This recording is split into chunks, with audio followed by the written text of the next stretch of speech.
삼성과 관련된 얘기들을 제가 좀 많이 하게 될 겁니다. 그런데 미리 말씀드릴 거. 저 삼성전자 사랑하기까지는 하진 않지만 삼성전자가 우리 대한민국 경제에서 매우 중요한 존재라고 하는 거 100% 인정합니다.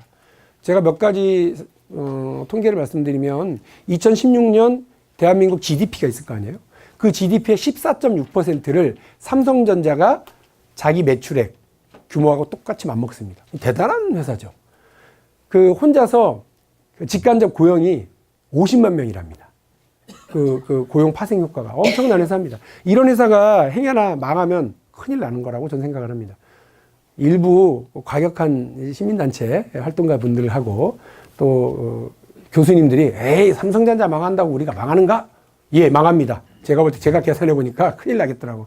그래서 삼성전자라고 하는 훌륭한 회사가, 삼성이라고 하는 괜찮은 대기업 그룹이 엉뚱한 짓 하지 않도록, 정유라한테 말 사주고 말똥 치워주고 이런 행위들 하지 않고 시장에서 가장 훌륭한 회사로 거듭나고 갈 수 있도록 부당한 기업, 재벌 총수 일가에 의한 부당한 기업 지배를 끊어내야 된다라고 하는 점을 말씀드리기 위해서 몇 가지 사례를 먼저 들고 시작을 하겠습니다. 김영삼 대통령입니다. 이분이 가장 잘한 것 중에 하나가 하나회하고 바로 금융실명제입니다. 금융실명제 1994년 8월 12일 날, 그때는 아마 제 기억에 MBC하고 KBS 1, 2밖에 없었죠. 이때는 SBS가 아직 개국해갖고 방송을 하질 않았을 때일 거예요. 그런데 저녁 8시에 느닷없이 정규 방송을 중단하고 조 얘기를 하시는 겁니다. 지금 이 시간부로 대한민국의 모든 금융거래는 뭘로 한다? 실명으로만 한다. 차명된다, 안 된다? 안 된다. 대통령이 긴급명령 공포하고 이렇게 되는 줄 알았습니다. 그런데 이런 일이 벌어집니다. 2007년 10월 30일 한겨레 신문입니다. 김용철 변호사, 지금 광주교육청에 감사관으로 계십니다. 아, 이분도 한유총 한유총 감사하는데 정말 열심히 하셨더라고요. 자기 역할이니까 열심히 해서 뭐 한유총이 저 양반 어떻게 해버려라 라고 그런 요구도 있었다고 그러고 농성도 하고 뭐 그랬던 것 같아요. 근데 저분이 내 계좌에 무려 53억이 있다. 세계 계좌에 53억이 있고, 그리고 그 돈은 이건희 회장이 삼성그룹으로부터 계열사로부터 비자금을 조성 10조 그거를 저렇게 숨겨놓고 있었다. 이거 횡령이다. 횡령 배임이니까 처벌해라 라고 하는 기자회견을 합니다. 대한민국이 발칵 뒤집히죠. 저 이분 참 대단하다고 생각해요. 자기가 모든 부귀영화를 다 누리고 있었거든요, 사실은. 그래서 일부에서는 배신자다. 삼성 쪽에는 그렇게 얘기합니다. 배신자고 누릴 거 다 누리고 나쁜 짓 한 놈이 지가 정의로운 척한다. 이런 프레임으로 공격을 했죠. 엊그저께 얘기인데요. 이런 얘기 할 때마다 마음이 아프긴 한데 김영철 변호사를 알더라고요. 어떤 분이 강연을 하는데. 근데 그분이 우리 민주당 서울시당의 한 지구당의 강연이었어요. 하는데 그 김영철이라는 사람 때문에 그 다음에 호남 사람들 삼성이 높은 데로 안 보낸다대요 이러더라고요. 그분이 그런 말 하면서도 속이 상한 거고 우리도 그렇죠. 그러나 저는 김영철 변호사 대단하다고 생각을 합니다. 이분이요. 여러분 통장에 나도 모르는 돈 53억 있으면 어떻게 하랍니까? 머릿속에 모든 상상 다 하고 계시죠? 당연히 그래야죠. 카톡방에서 조용히 나가야죠. 요즘 뭐 하냐고 물어볼 것 같은 뭐 민주당 무슨 모임 이런 다 나오고 위원장님 앞으로 조용히 탈당계 보낸 뒤에 조용히 햇볕 따뜻한 데로 가서 편하게 살면 되죠. 이분 그렇게 안 하고 이거 내 돈 아니다. 이거 삼성 이건희가 만드는 비자금이다라고 했는데 그래서 수사를 시작합니다. 그때 난리 났었어요. 조준웅 특검이라고 기억하십니까? 조준웅 특검이 시작이 됩니다. 이 조준웅 특검이 수사를 쭉쭉쭉 하고 나서 진도를 쭉쭉 빼고 나니까 결과가 이 다음해인 4월 17일, 2008년 4월 17일 날 그 수사 결과가 발표됩니다. 수사 결과는 이런 거였습니다. 10조? 에이, 그건 아니고 4조 5천억 원. 비자금 횡령? 에이, 그거 아니고 아버지가 물려준 돈이더구만. 다만 아버지한테 물려받은 돈이라도 그거를 다른 사람 이름으로 이렇게 왔다 갔다 하고 그랬으니까 양도세는 내야 되고 관련된 세금은 탈루한 부분에 대해서는 내가 이거를 탈루 혐의로 고발을 했다. 고소고발을 했다라고 하는 수사 결과가 발표를 합니다. 그리고 3일 뒤에 이건희 회장이 이렇게 국민 앞에 나타납니다. 기억하세요 혹시? 뒤에 쫙 삼성 임원단 거느리고 나가서 뭐 하여간 죄송합니다 이러고 가셨어요. 그리고 그 뒤에 이학수 부회장이 이 세 가지 약속을 했습니다. 차명계좌 실명 전환한다. 두 번째 누락된 세금 다 낸다. 세 번째 남은 돈 사회 환원을 하겠다. 약속을 지켰을까요? 우리 지금은 안 지킨 것 같죠. 그때는 설마 아니 기자회견을 한 사람이 이걸 안 지켰을 거라고 생각도 안 한 거예요. 그래서 아무도 문제 제기를 안 했습니다. 대한민국 검찰이 수사 결과를 발표했고 대한민국 굴지의 1위 기업이 회장님이 이렇게 나와서 얘기를 하시니까 믿었죠. 근데 안 지켰어요. 요 맨 마지막 남은 돈 사회 환원하겠다.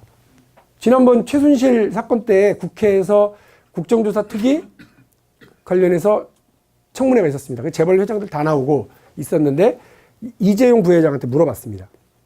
우리 당 누가 물어봤는데 이거 약속 어떻게 됐냐? 그랬더니 부친께서 그때는 뭐라고 하냐? 자꾸한 부친께서 그래갖고 뭐 돌아가셨어? 이런 또 기억나시죠?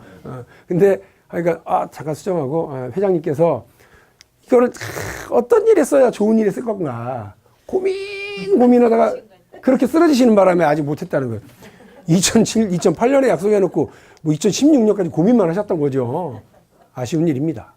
그리고 누락된 세금을 납부하겠다. 요게 제가 관심 가졌던 부분입니다. 진짜로 했을까? 요거요. 근데 이것도 안 지켰더라고요. 차명계좌 실명 전환 이게 뭐 어려운 일이라고. 아닙니다 여러분. 요거하고 요거가 연관됐어요. 우리 송갑석 위원장님께서 그냥 예를 드는 거예요.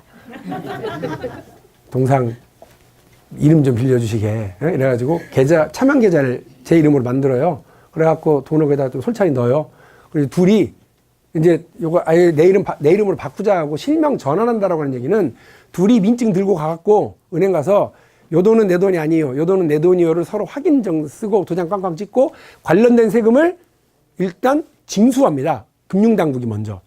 어떤 세금을 징수하느냐? 이겁니다. 금융실명법 제5조에 따른 비실명 자산 소득에 대한 차등과세. 그래서 이 비실명 자산에 이걸 만든 거는 얼마를 걷어요? 99%예요. 99%예요. 이자 소득, 배당 소득. 주식이면 배당 소득, 예금이면 이자 소득입니다. 그런데 여러분 재밌는 거 하나 알려드릴게요. 저도 이번에 이걸 파다가 알았는데 차명 계좌의 거의 대부분이 주식이에요. 그건 뭐냐면 차명 계좌를 다 주식으로 유지하고 한다는 건 뭐냐면 회사의 경영권을 물려주고 물려받기 위해서 저렇게 하는 겁니다. 여러분 증여세와 상속세가 얼마인 줄 아세요? 50%가 넘어요. 여러분 정도 제 자산 가지고 50%는 안 걷고요. 이것도 다 누진제 얘기이기 때문에 뭐 얼마 이하는 세금도 안 내고 그냥 이렇게 물려받고요. 이렇게 돈을 막 50억 이상 되는 사람들부터는 아마 반 이상을 이제 걷어갑니다. 그런데 이걸 안 내려고 하기 때문에 주로 주식 형태로 숨겨서 이렇게 합니다. 그래서 배당소득과 이자소득을 싹 걷어갑니다.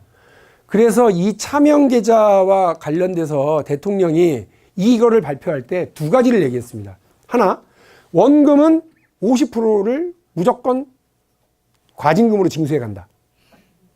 그리고 이자 생긴 건 100% 다 걷어가 버리겠다. 그러니 꿈도 꾸지 마라. 이 얘기입니다. 그래서 법이 요 법이 만들어진 겁니다. 그런데 아까 얘기했죠? 한겨레 신문에 제가 이제 드디어 국정감사를 시작한 거예요. 그래서 국정감사 첫날 빵! 터진 거죠. 한겨레가 썼는데 어렵게 썼어. 솔직히 지금 와서 보면 제가 봐도 이게 뭔 말인가 싶어요. 그러니까 4조 4천억 원을 싹 빼갔다고 그러는데 저게 무슨 말인지 잘 모르는데 관련된 법을 지키지 않고 이렇게 빼갔다는 겁니다. 자, 이상하죠? 그래서 제가 국세청장한테 물어봤습니다. 이걸 준비하면서 국세청장님 세금 걷었어요? 안 걷었어요? 안 걷습니다. 왜 안 걷어요? 의원님이 초선 의원이라서 잘 모르시는가 본데 우리는 징수하는 징수 집행기관이에요. 해석하지 않아요. 우린 징수만 해요. 아니 국세청장님 이게 뭐 해석할 게 뭐 있어요? 해석을 해야 됩니다. 이 해석을 걷지 말라고 누가 하던가요? 금융위원장이 합니다. 금융위원장이. 그래서 이날 요날 금융위원장한테 물어본 겁니다.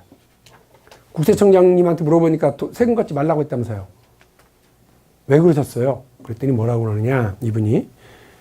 의원님이 초선 의원이라서 잘 모르신가 본데, 허무명이 아닌 실지 명의인에 의한 차명계좌는 금융실명법 제5조가 규정하는 비실명 자산이 아니므로 그에 따른 세금을 걷지 않습니다. 라고 복잡하게 얘기를 하더라고. 나 못 알아들으라고. 내가 그 얘기를 딱 듣고 속으로는, 아씨, 저 뭔 말이지? 이랬어요. 순간. 바로 반박을 해야 되는데, 머릿속으로 잠깐 굴리면서, 저렇게 어렵게 얘기하는 얘기는, 당황하라고. 그러는갑다.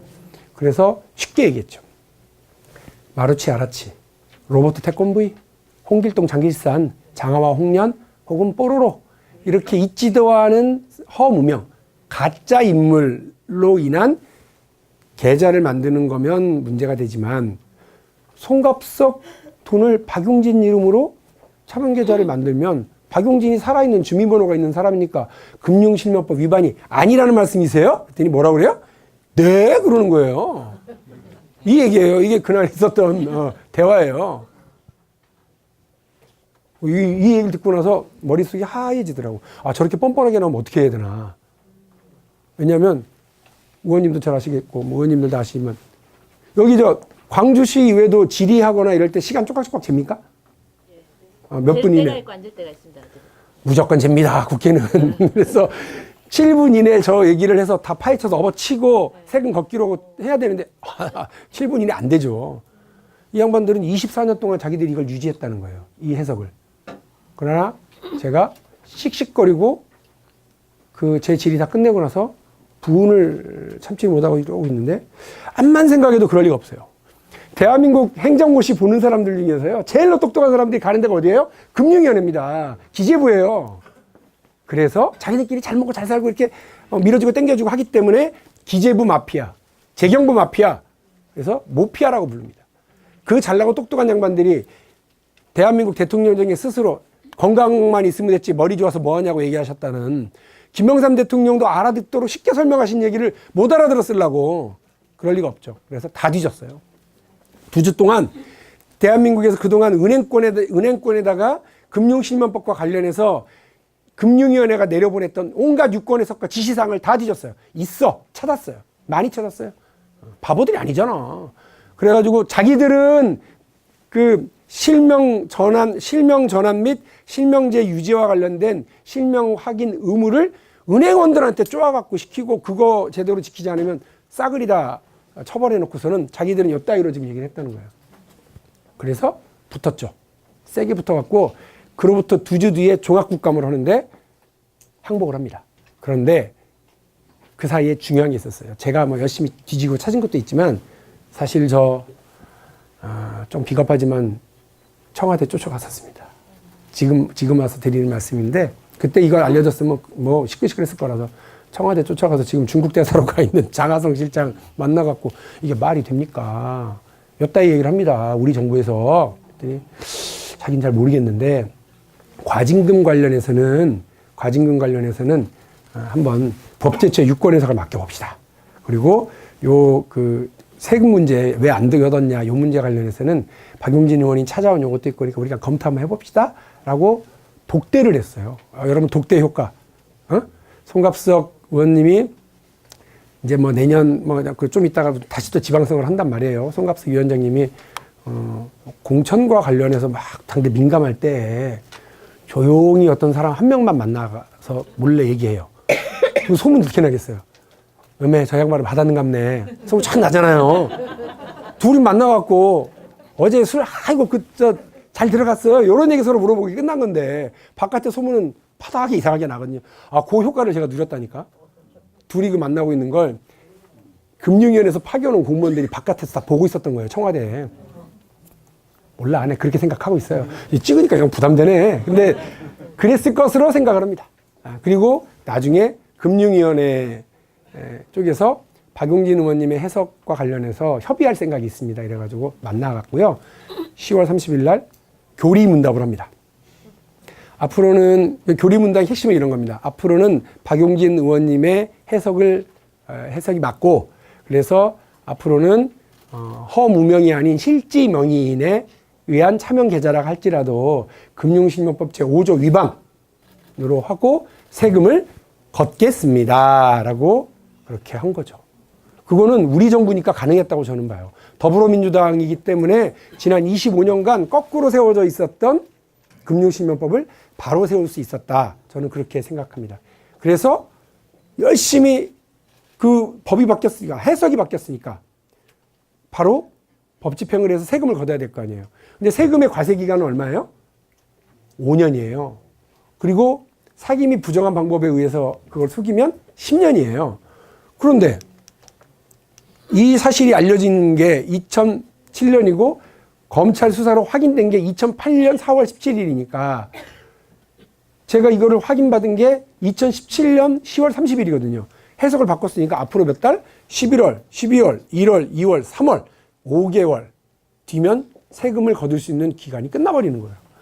그래갖고 다시 국세청장을 불러다가 더불어민주당 정부에서 이 세금 못 걷었다 그러면 당신도 뭐 가지고 우리 정부도 큰일 납니다. 그랬더니 의원님, 초선 의원이라 잘 몰라서 그러시는가 본데 세금을 막 걷는 게 아닙니다. 그래서 그 시점 그 해에 벌어진 그 이자 소득, 배당 소득이 몇 프로인지 금리까지 싹 확인해 갖고 싹 걷어가야 되니까 조금만 기다리십시오. 그리고 이 부과기간이 이미 부과기간 마감이 도래한 그 10년 다 된 것부터 빨리 걷어야 되니까 그렇게 하겠습니다 했는데 10년이 임박한 것을 첫 번째 해에 거둔 것만 작년 1월 1일부터 6월 30일까지 거둔 것만 1,093억인 거예요.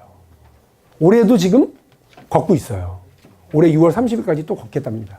그래서 걷어서 자꾸 걷어서 우리 광주에 필요한 그죠?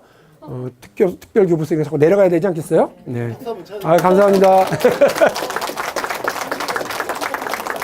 여기까지만 들으면 박용진과 더불어민주당의 무슨 활약상이잖아요. 근데 여러분 그 뒤집어 보세요. 법이 잘못됐나요? 저 제도가 도입된 지 24년, 25년이 되는 데까지 법은 멀쩡한데 누가 해석을 엉터리로 한 거예요? 관료들이. 누구를 위해서요? 돈 있고 힘 있고 빽 있는 사람들이요. 여기 보세요. 5년간 적발한 차명 재산이요. 이건희뿐만이 아니라 11,000명이 넘었다는 거 아니에요. 대한민국에 딱 0.5%. 양반들. 돈 있고 힘 있고 빽 있는 사람들. 이상하게 저쪽 사람들 아들들은 군대도 잘 안 간다죠. 희한해요. 우리 아버지는 아들만 5. 우리 아버지 형제분이. 우리 할아버지는 아들 5 다 군대 가고. 우리 아버지는 아들만 3. 다 군대 가고. 난 아들만 2. 뭐야 이거 우리 집은. 그런데 이 과정에서요. 웃긴 게 또 있습니다. 김용철 변호사는 10조라고 그랬죠.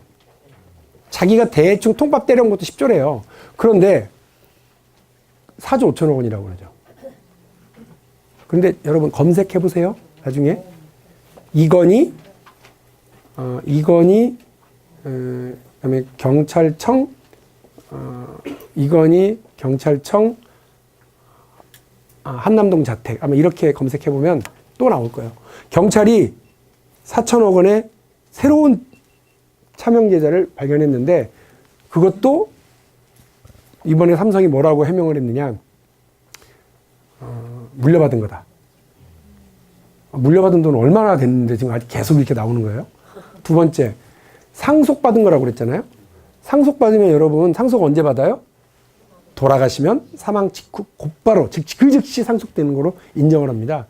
세금도 그렇게 해서 내는 거예요. 그런데 이건희 회장이 1199개 계좌에 386명의 명의로 쭉 그걸 보관하고 있었는데 숨겨놓고 있었는데 그거를 언제 개설했는지를 계좌를 만들었는지를 제가 국회의원 되고 나서 이거 추적하면서 쭉 받아보니까 황당하더라고요. 이병철 회장은 1987년에 돌아가셨어요. 6월 항쟁 벌어지던 그해 가을에. 그런데 계좌는 67%가 2000년 이후에 만들어진 거예요. 심지어 금융실명법이 벌어지기 시작한 93년 이전에 만들어진 건 27개밖에 없었어요. 황당하더라고요. 야, 이거 뭐지? 4천억 원은 또 어디서 이렇게 튀어나오고. 그리고 돌아가신 뒤에 10년도 넘어서 이렇게 계좌를 만들어내는 거. 이게 상속됐다고 하는 게 이게 뭐지? 말도 안 되는 이상한 일들이 상당히 많은데 그건 다 일단 넘어가고. 그 과정에서 관료들이 몰랐냐? 금융위원회가 몰랐냐? 국세청이 몰랐냐? 기재부가 몰랐냐? 경찰이 몰랐냐? 저는 여러분들한테 그거를 묻고 싶습니다. 또 하나요. 보험업 감독 규정입니다. 보험업은요, 위험한 산업입니다. 은행, 저축은행, 증권, 금융업이 다 그렇습니다, 사실은. 남의 돈으로 장사하잖아요.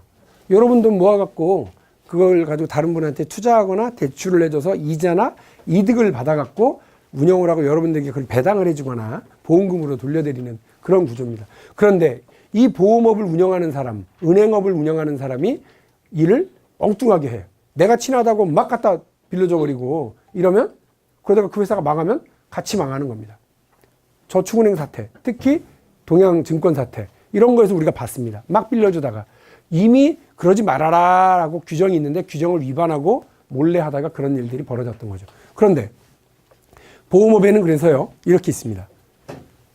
너랑 친한 회사, 즉 계열사의 주식을 보유할 수는 있는데 그 한도를 총 자산의 3% 이내로만 해라 라는 겁니다.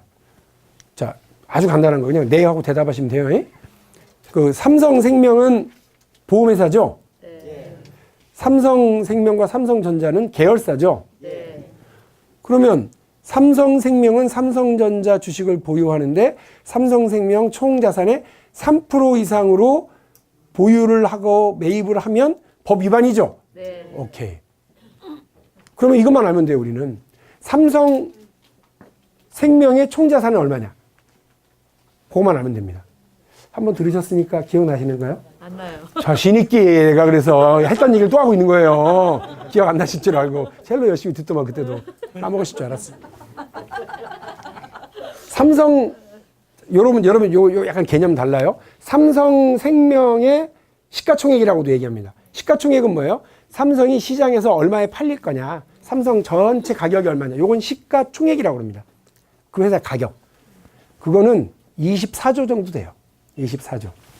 근데 총 자산은 여러분이 낸 보험금까지 다 합친 거예요. 자산 규모. 운영할 수 있는 규모는 230조입니다. 230조에 3%. 계산이 복잡하잖아요. 그래서 이 30조는 버려버립니다. 200조로 계산하고 3%면 얼마예요? 2, 3은? 자신있게 얘기하세요. 2, 3은? 6조. 6조 이내로만 가져야지 6조 이상으로 요거를 삼성전자 주식을 사면 법 위반이다 아니다? 요게 삼성전자의 지분구조입니다. 사실은 이 지분구조에서 삼성물산이 차지하고 있는 이 4.6% and 삼성생명이 삼성생명에서 이 차지하고 있는 19.33%의 삼성물산의 이 막강한 포지션 때문에 이재용 부회장이 제일모직과 합병을 통해서 삼성물산을 집어먹으려고 했었던 거예요. 그래서 말도 사주고 말똥도 치워주고 온갖 뇌물 다 주고 이렇게 하면서 장관도 감옥 가고 대통령도 감옥 가고 국민연금 본부장도 뭐 이사장도 감옥 가고 기금운용 본부장도 감옥 가고 싸그리 뭐 청와대 수석까지 경제수석도 감옥 가고 이랬던 겁니다. 자, 그 얘기는 오늘 시간이 없으니까 그거는 박용진 TV에 아주 자세하게 7분씩 8분씩 잘라서 올리고 있으니까 그거 보시고요. 근데 이거 봐봐요. 삼성생명이 한 8%를 가지고 있다고 계산하자고요. 그러면 이제 우리는 요 8%가 과연 6조를 넘는지 안 넘는지를 알면 됩니다. 그렇죠? 삼성전자는 시가총액이 얼마냐? 시가총액이 뭐라고요? 그 회사의 가격이에요, 가격. 삼성전자는 어마어마한 회사입니다. 340조짜리 회사입니다. 총 자산이 아니고 시가총액. 주식이 얼마? 한 주에 250만 원 이상씩 거래되는 회사예요. 지금은 뭐 액면 분할을 하네 뭐 어쩌네 이래갖고 그러지만 최순실 사태가 벌어지던 쯤에 한 주에 250만 원에서 300만 원 넘어갈 뻔했어요. 왜? 이재용 구속시키니까 300만 원 넘어가려고 그러더라고요. 시장의 반응은 이상하게 그 오너가 구속되니까 오케이 이러면서 더 이렇게 사더라는 거죠. 어쨌든 그러니까 340조짜리면 340조의 10%면 얼마입니까? 34조. 1%면 얼마예요? 3조 4천억 원. 3조 4천억 원 하고 요 8하고 곱하면 값 나오죠. 대충 앞에 것만 계산하면 38에 24예요. 아무리 못해도 24조는 헐짝 넘어간단 말이에요. 어라?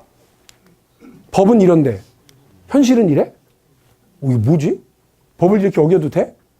그래서 제가 물어봤습니다. 금융위원장한테. 금융위원장님, 어떻게 이런 일이 벌어집니까? 뭐라고 그래요?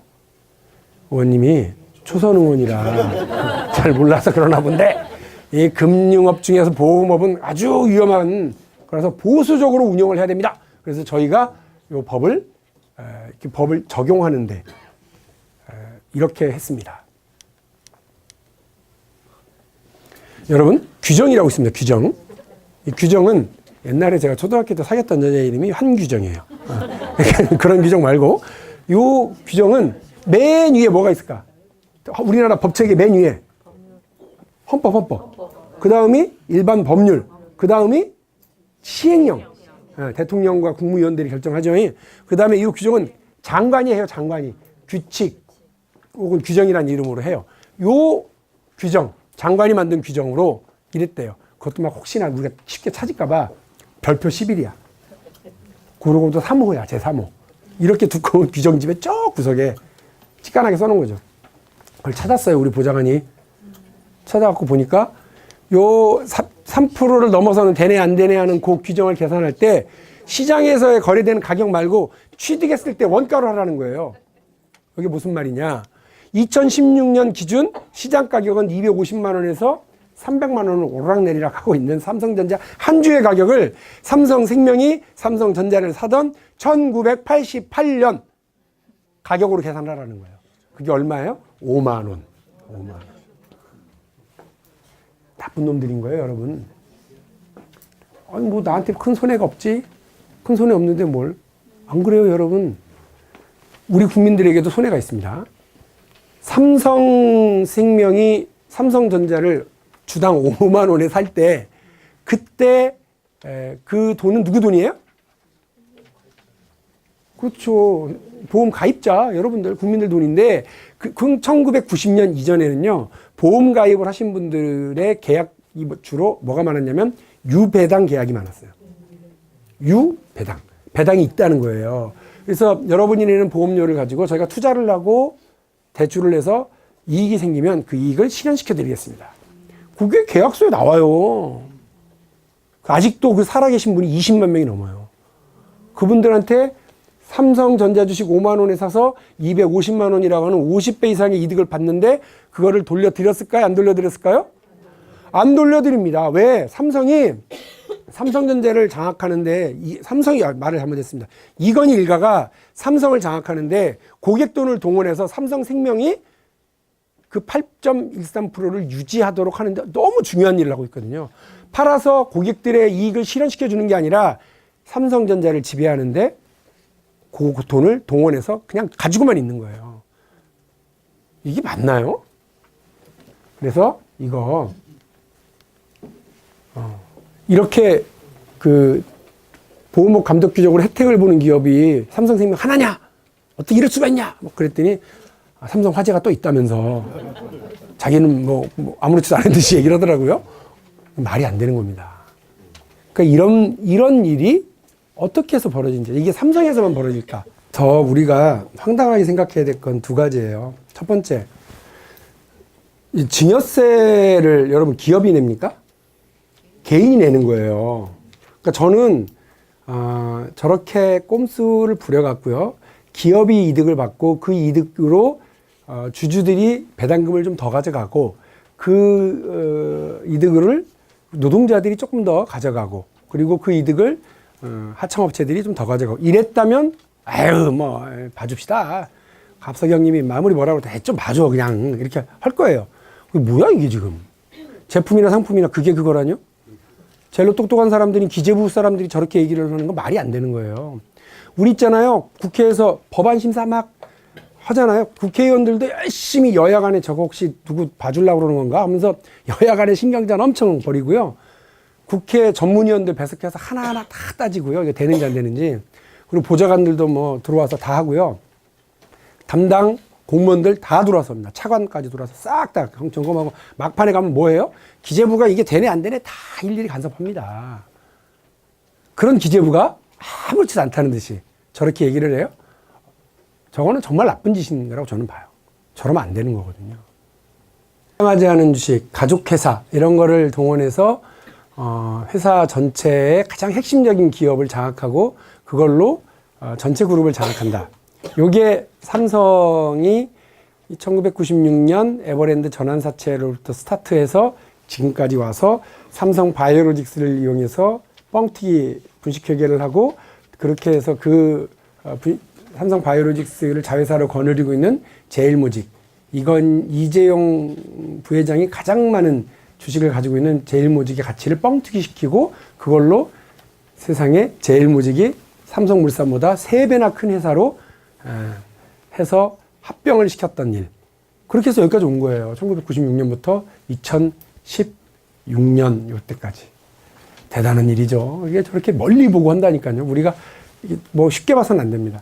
이 삼성이 걸었던 길을 심지어는 닭 튀기는 회사도 그대로 했다는 것이 알려져서 충격적입니다. BBQ 아시죠? 제가 닭 튀기는 회사다라고 약간 얕잡아보는 표현을 썼습니다만 엄청나게 큰 회사입니다. 그런데 이 BBQ라고 하는 회사가 제가 이제 보니까 황당했어요. 아들이 있는데 아들한테 증여를 해줍니다. 제 기억에 얼마 많지 않아요. 한 1억인가 2억인가 정도를 증여를 해주고 증여세를 냅니다. 그 남은 돈으로 뭐를 했느냐? 소스 회사를 만듭니다. 그 소스 회사를 자기가 다 자기 지분 100% 지분인 거죠. 소스 회사를 만드는데 여러분 소스 회사 소스 만드는 거 그렇게 큰 돈이 안 들어가나 봐요. 솥단지 몇 개 걸고 이렇게 간장 붓고 이렇게 해갖고 졸이고 하면 되나 봐. 그러니까 그렇게 해서 그 얼마 안 되는 돈으로 그 회사를 만들고요. 어떻게 해요? 그 소스를 그게 이제 저기 이렇게 뭐 이렇게 그 해가지고 막 그 닭 한 마리 나갈 때마다 그 소스 같이 붙여서 팔 거 아니에요? 그런데 BBQ라고 하는 그 프랜차이즈 회사가 그 소스 회사의 소스를 사올 때 어떻게 사와요? 비싼 돈을 주고 사왔는 것 같아요. 비싼 돈을 주고 시중에서 50원이면 100원, 200원 이렇게 해서 이 회사가 돈을 벌었을 거 아니에요. BBQ가 확장되면 확장될수록 이 회사가 돈을 벌었겠죠. 그래가지고 재산이 막 늘어나서 이 회사가 그 돈으로 이 회사의 사장인 아들이 뭘 사요? BBQ의 주식을 사는데 BBQ 주식은 비싸니까 BBQ 바로 위에 제네시스라고 하는 지주회사가 있는 거예요. 이 지주회사의 지분을 아버지 지분도 많고 이 지분을 막 삽니다. 그래서 가족이 다 합쳐갖고 50몇 %를 딱 넘어서 BBQ까지 장악을 하는 겁니다. 이렇게 하더라고요. 근데 그 아들한테 그 돈을 증여했었을 때가 언제예요? 제 기억이 초등학교 5학년인가 중학교 2학년인가 그래요.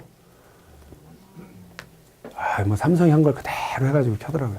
근데 참 많은 회사가 삼성과 이런 비슷하게 따라갑니다. 이런 꼼수가 통용되고 그걸 특혜로 봐주고 이러는 일이 만연되면 우리 기업들도 힘들어지고요. 우리 경제도 전반적으로 어려워집니다. 자, 우리가 초등학교 때, 중학교 때 다 배우는 거면 지금 초등학생들 다 배웁니다. 대한민국은 민주공화국이죠. 민주공화국은 두 가지 때문에 운영이 되는데요. 하나는 법치주의입니다. 법에 의해서 통치하라. 두 번째가 입법, 사법, 행정이 서로 견제와 균형의 원리로 이렇게 합니다. 그래서 삼권 분립이라고 합니다. 현대에 와서 현대민주주의의 언론도 아주 중요해서 언론은 제4의 권력, 사부라고까지 얘기합니다. 그런데 봐요. 재벌한테 불리하거나 재벌에게 원칙을 적용하기 위한 법은 국회에서 통과가 하나도 안 됩니다. 적어도 제가 국회에 들어와서 이른바 경제민주화 4법 안 됩니다. 통과도 못하고 가만히 저러고 있습니다. 행정부 아까 봤잖아요. 어떤 꼼수를 써서 법의 정신을 유린하는지. 사법부 이렇습니다. 법을 안 만듭니다. 법을 만들어도 행정부가 왜곡합니다. 행정부가 왜곡해도 왜곡된 것도 그 중에 그것도 어겨가지고 잡혀와도 검찰이 그거에 대해서 센 거를 적용하지 않고 낮은 걸 적용을 합니다. 그걸 또 적용을 해도 사법부가 봐주기 판결을 합니다. 자주 봤죠? 이런 과정을. 거기에 언론도 침묵합니다. 제가 최근에 김학의 사건도 막 시끄러워지니까 다시 봤어요. 내부자들 영화 감독판.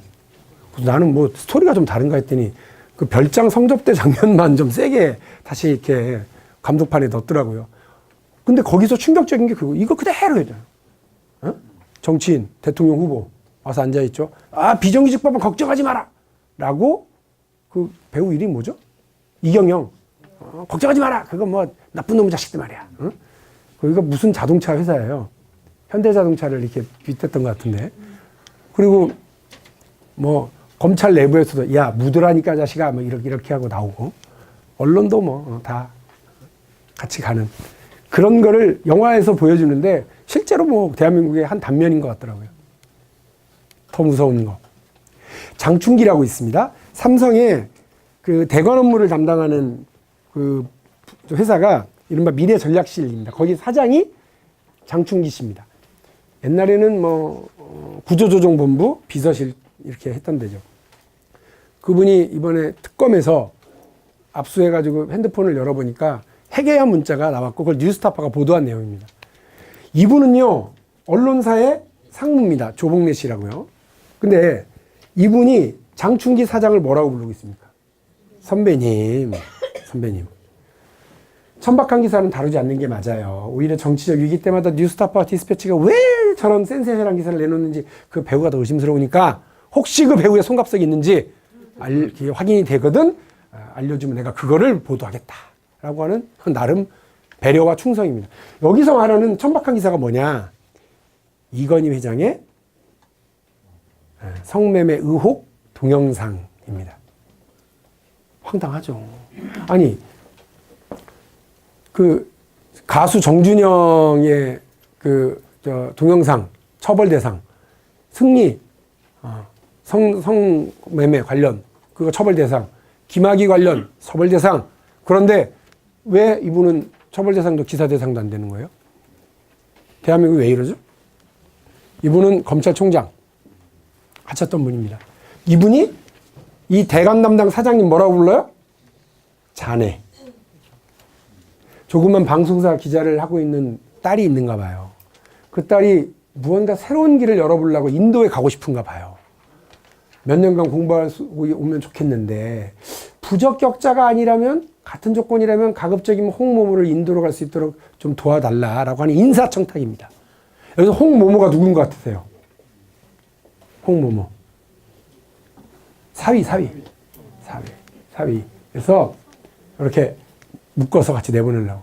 어떤 분들인데 이걸 딱 보여주니까 어찌나 딸을 사랑할까 이러던데 딸 사랑 뭐 바보라고 보시면 안 되고 이분이 이런 인사청탁을 은밀하게 문자로 할 정도면 이분이 검사 시절 차장검사, 부장검사, 차장검사 시절 검찰총장을 하던 시절에 삼성이나 재벌들의 관련된 위법한 행위를 원리 원칙에 맞게 법에 의해서 엄정하게 거악을 처벌하겠다는 마음으로 했었을까? 의심스러운 거죠.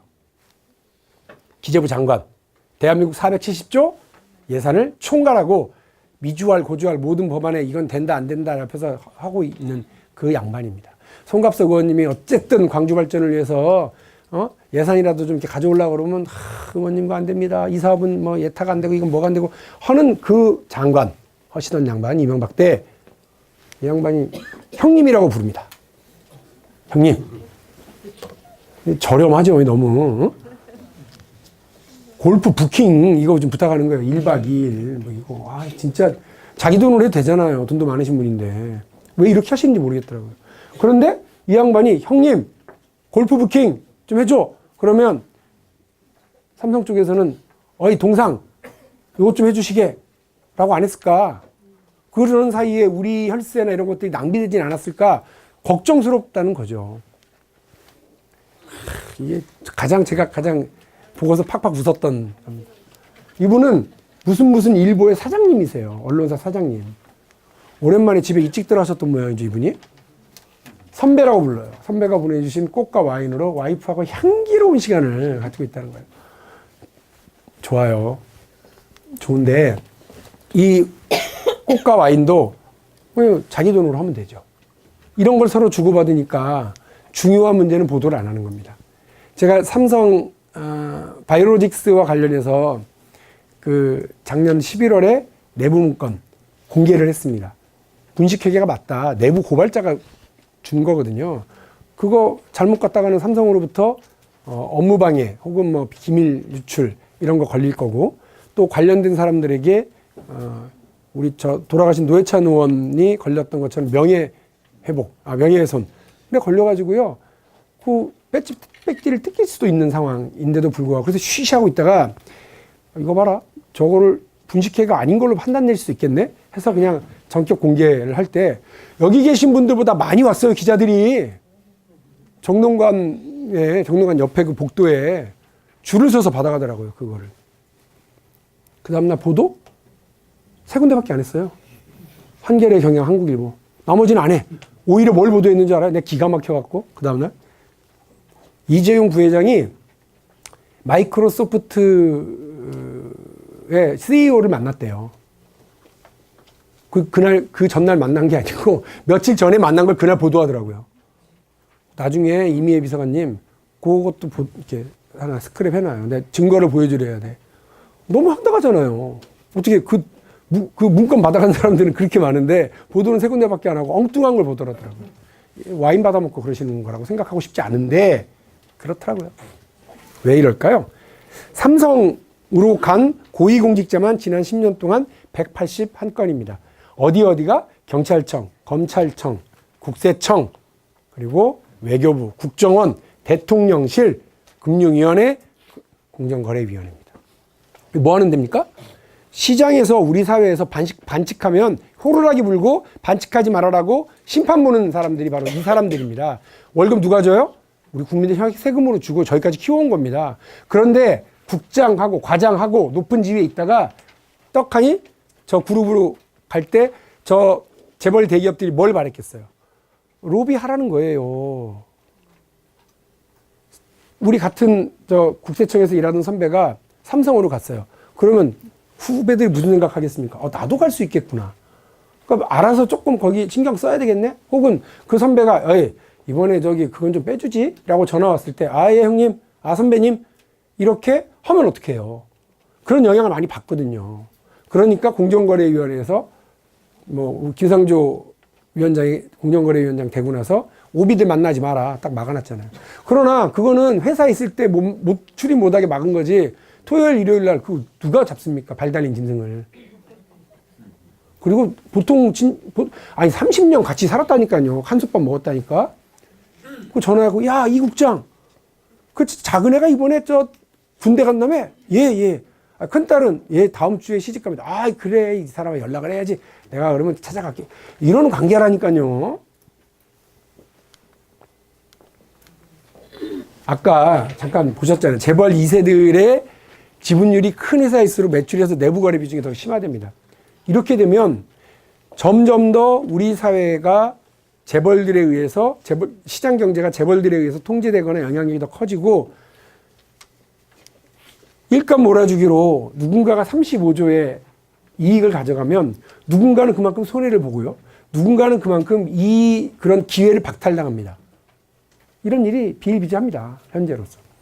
이렇게 재벌 총수들을 중심으로 한 이익을 지키기 위해서 경제가 돌아가고 그거를 관료들이 지켜주고 언론이 그런 반칙들을 보도하지 않는 사이에 한국 경제가 이렇게 되고 있습니다.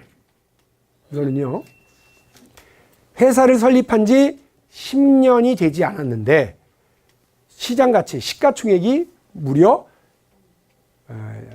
1조 2천억 원, 10억 달러가 넘은 운 좋은 대박 맞은 정말 잘 나가는 회사를 유니콘 기업이라고 합니다. 이 뿔 하나는 말 있잖아요. 유니콘.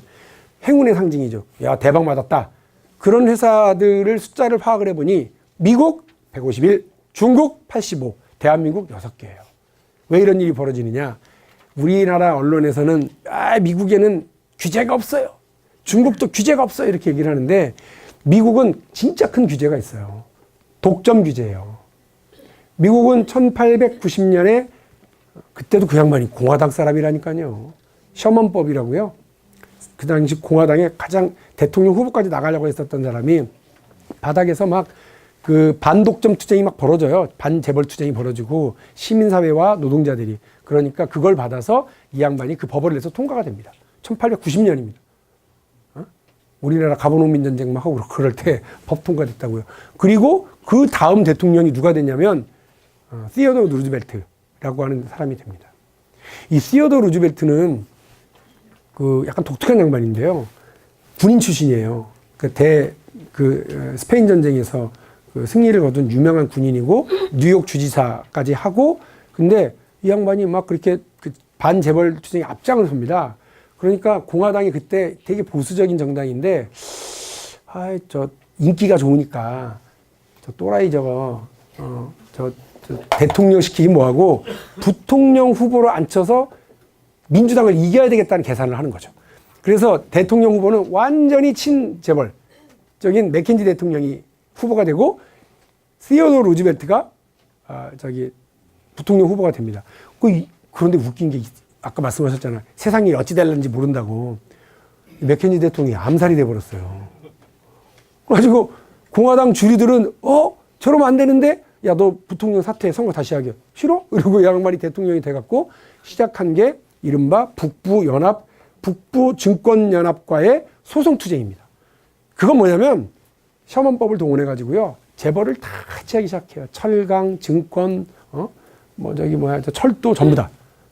그래서 미국에는 지금도 가장 두려워하는 게 미국의 마이크로소프트, 구글 이런 데가 독점 판정받는 걸 가장 두려워합니다. 중국은 아시잖아요. 그냥 막 밀어붙여요. 근데 우리나라는 이 박근혜 정부 내내 했던 얘기가 창조경제. 우리 정부도 들어서서 혁신성장을 얘기하는데도 불구하고 왜 6개밖에 없냐. 이 우아한 형제들이 보여줍니다. 우아한 형제들이 뭐 하는 회사인 줄 아세요? 아시죠? 배달의 민족. 배달앱. 아직 재벌 대기업들이 배달까지는 하고 있지 않은 거예요. 쿠팡도 마찬가지예요. 가장 먼저 우리나라에서 온라인, 인터넷 뭐라고 그래? 이런 쇼핑. 이거 시작을 했던 회사예요. 재벌들이 자기들 이익을, 사적 이익을 강조하고 강요하고 하고 있을 때 대한민국의 스타트업들, 벤처기업들, 후발주자들, 중소기업들이 설 틈이 없는 겁니다. 재벌들이 야, 너 삼성 우리와 거래하는 것 자체가 영광 아니야? 영업이익률을 3%로 맞춰. 이러면서 삼성전자의 반도체 분야에서의 영업이익률 얼마예요? 50%가 넘어요. 자기는 100원짜리 하나 팔 때 50원을 버는데 자기들한테 납품을 하는 회사는 100원짜리 하나 팔 때 3원만 가져가라고 해놨다는 거예요. 이렇게 하면 됩니까? 여러분, 자본주의 사회에서는 있잖아요. 혁신이 돈을 벌어다 주는 거예요. 기업가들이 앞장서서 혁신하는 건 기술 혁신과 경영 혁신이 있거든요. 아니, 그래서 열심히 기술 혁신해갖고 100원 들여서 만들어내던 물건을 10원만 들여서 만들어내면 90원은 이 기업에게 돌아가야 될 거 아니에요. 그런데 갑자기 와갖고 야, 니네 이번에 좋은 기술 만들었더라? 기술 우리한테 내놓을래? 기술 탈취하죠. 그리고 기술료 내지도 않죠. 그 중소기업이 그걸 만들면 비슷한 회사 만들어가지고 그 망하게 하고 자기들이 가져가죠.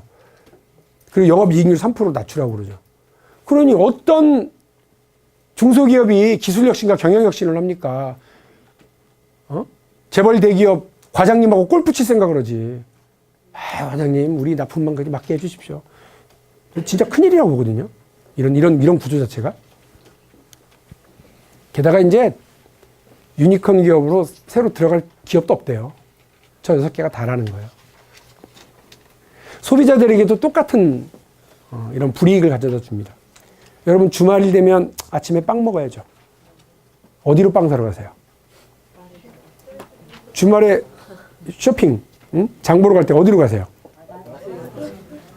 영화는 어디 가서 보세요? 혹시 차 사게 되면 어디 거 사세요? 핸드폰은? 물론 여러분, 이거 말고 빵집은 뜨레주르도 있죠. 거기도 역시 CJ가 운영하는 데고요.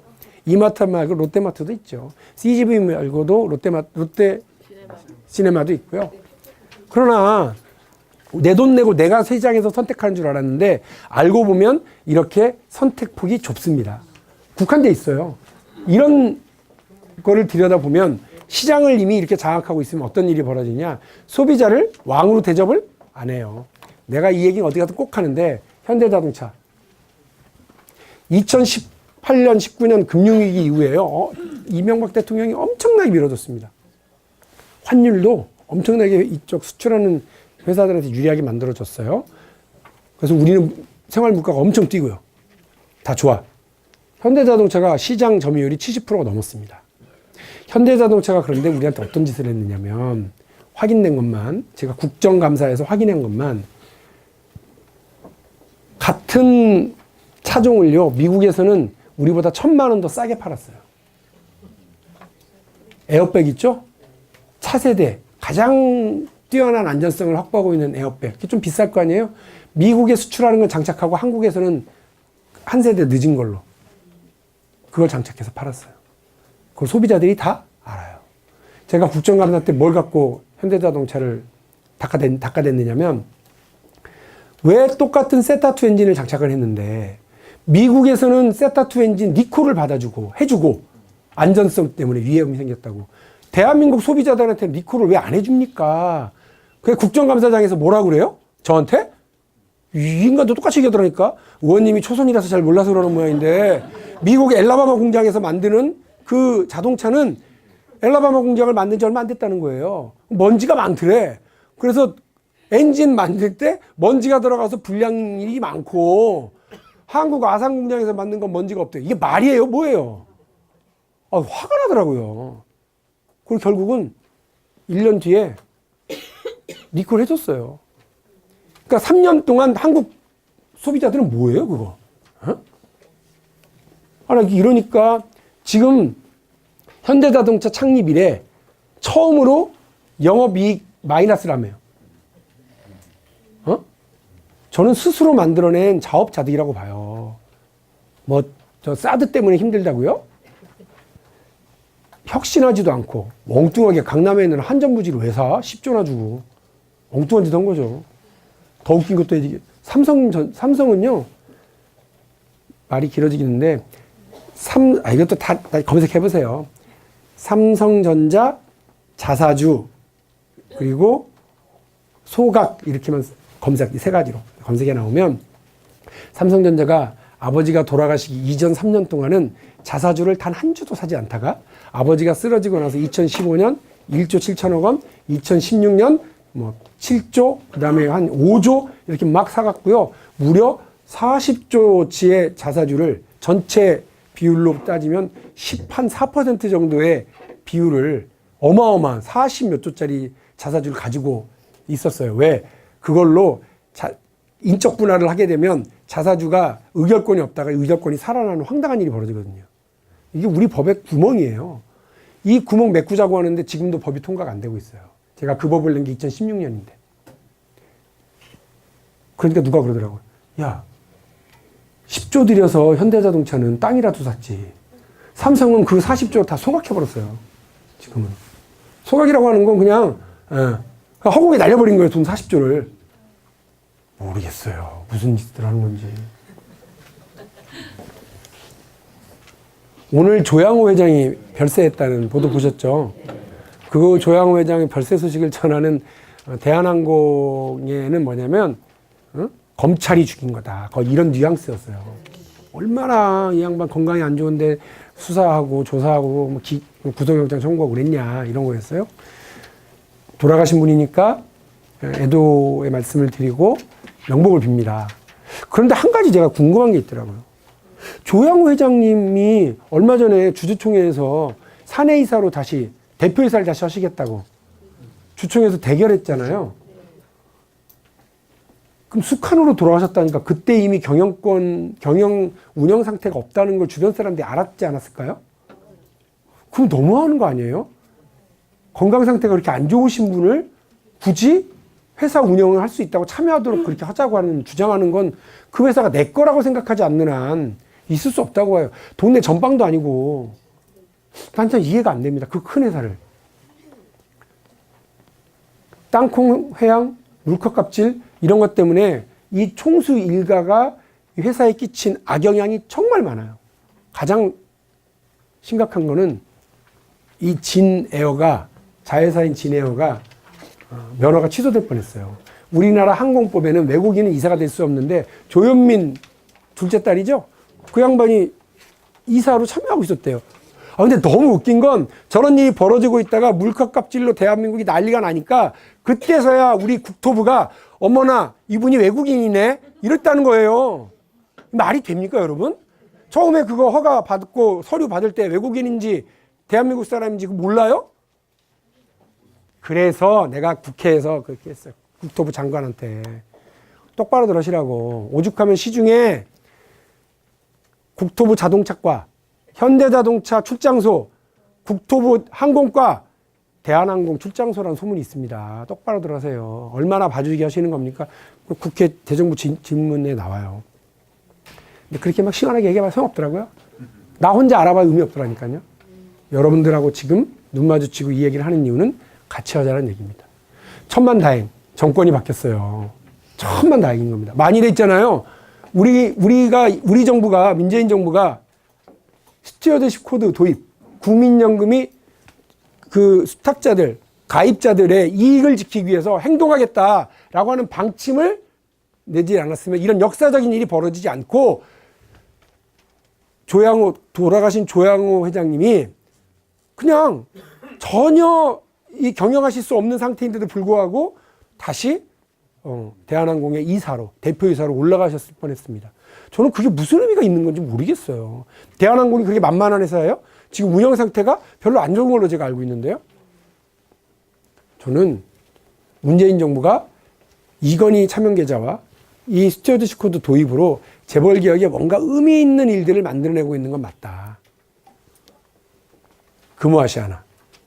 이 대한항공 이 일 벌어지고 나니까 박상구 회장 쫄아가지고 난 안 할래 이러고 자신 사퇴를 하셨는데 이게 얼마나 웃긴가 보세요. 여러분 광주니까. 그 처음에 여러분 금호아시아나 그룹이 해체할 때요. 어떤 일로 해체했는지 기억하세요?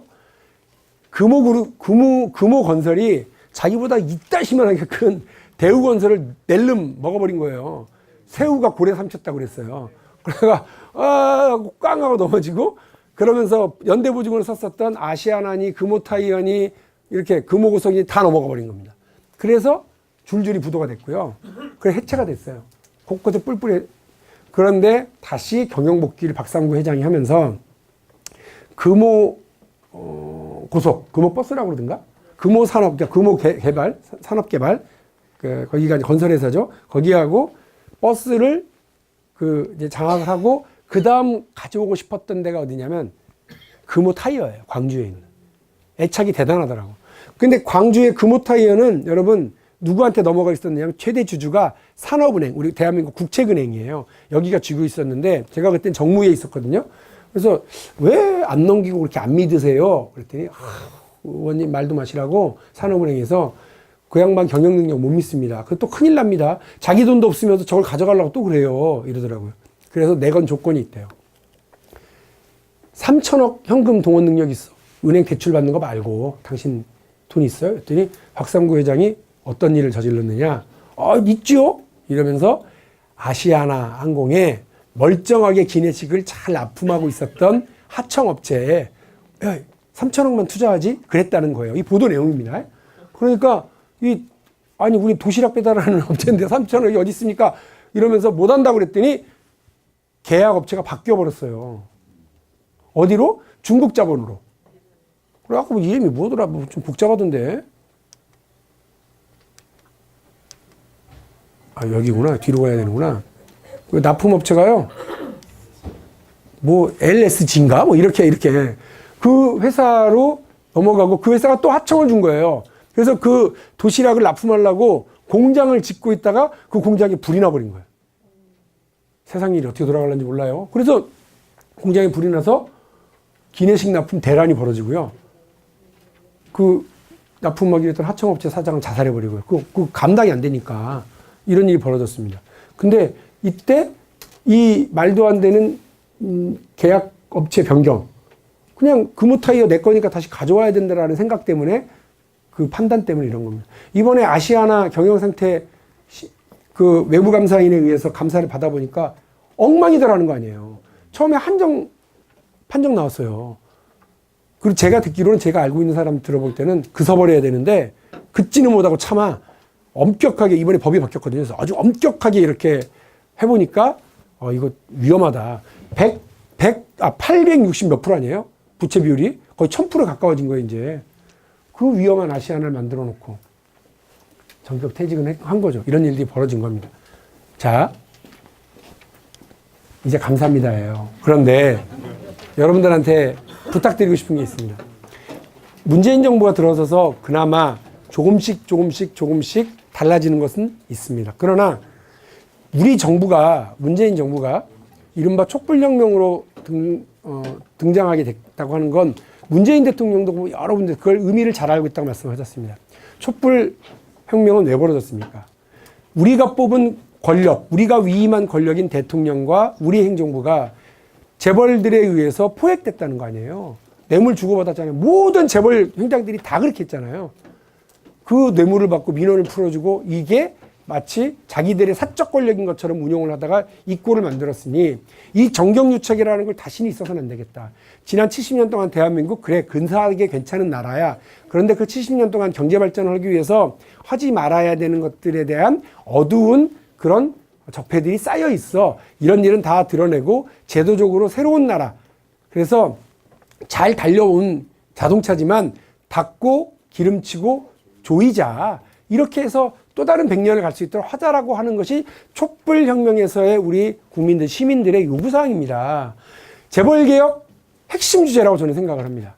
우리는 열심히 했지만 아직도 멀었다고 저는 생각을 합니다. 그런데 재벌들은 이제 다시 우리 대통령 지치길 기다리고, 관료들은 다시 우리 대통령 지치길 기다리면서 호시탐탐 저러고 있습니다. 아, 대통령님 우리가 140조 투자할게. 대통령님 뭐 우리가 80조 투자할게까지 거. 전 이런 얘기 듣고 대통령이 고마워하고 국무총리가 가고 경제부총리가 가서 고마워하는 거 솔직히 속 답답합니다. 재벌들은 저는 제가 왜 그러냐면, 고맙죠. 그런데 여러분, 반도체 라인 그거 하나 까는 데 있잖아요. 40조예요. 그러니까 자기가 살려면, 중국이 쫓아오고 이러니까 자기가 살려면 그거 반도체 라인 2-3개 깔면 그게 120조예요. 근데 그 반도체 라인으로 그러니까 완전히 거의 전장 산업이기 때문에 몇천 명 안 돼요. 그 유발 효과가. 오히려 우리 우한 형제들, 그 다음에 게임 업체 이런 데 있잖아요. 그런 데가 몇천 명씩 더 이렇게 하고요. 블록체인 회사들이 더 몇백 명씩 더 많이 고용시키고 이렇게 하고 있거든요.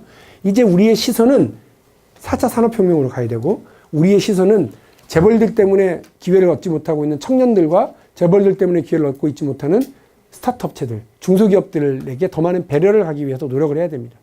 재벌개혁과 경제민주화는 그래서 우리 기업을 위한 거고, 우리 경제를 위한 거고, 대한민국의 새로운 미래를 위해서 민주주의 시스템, 법치주의와 삼권분립을 지키고 또 공화국을 지키기 위해서라도 꼭 우리가 해내야 되는 과제입니다. 근데 이거 혼자 하면 어떻게 된다?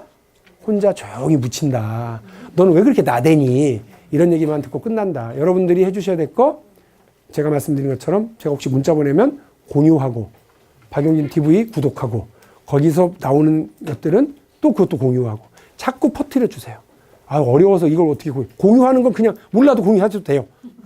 그래서 여러분들이 함께 해주셔야 이런 일이 좀 더 우리 더불어민주당이 국민과 약속을 지키고 대통령의 공약과 총선 때 공약을 지킬 수 있을 것이다 라는 말씀을 드립니다. 고맙습니다.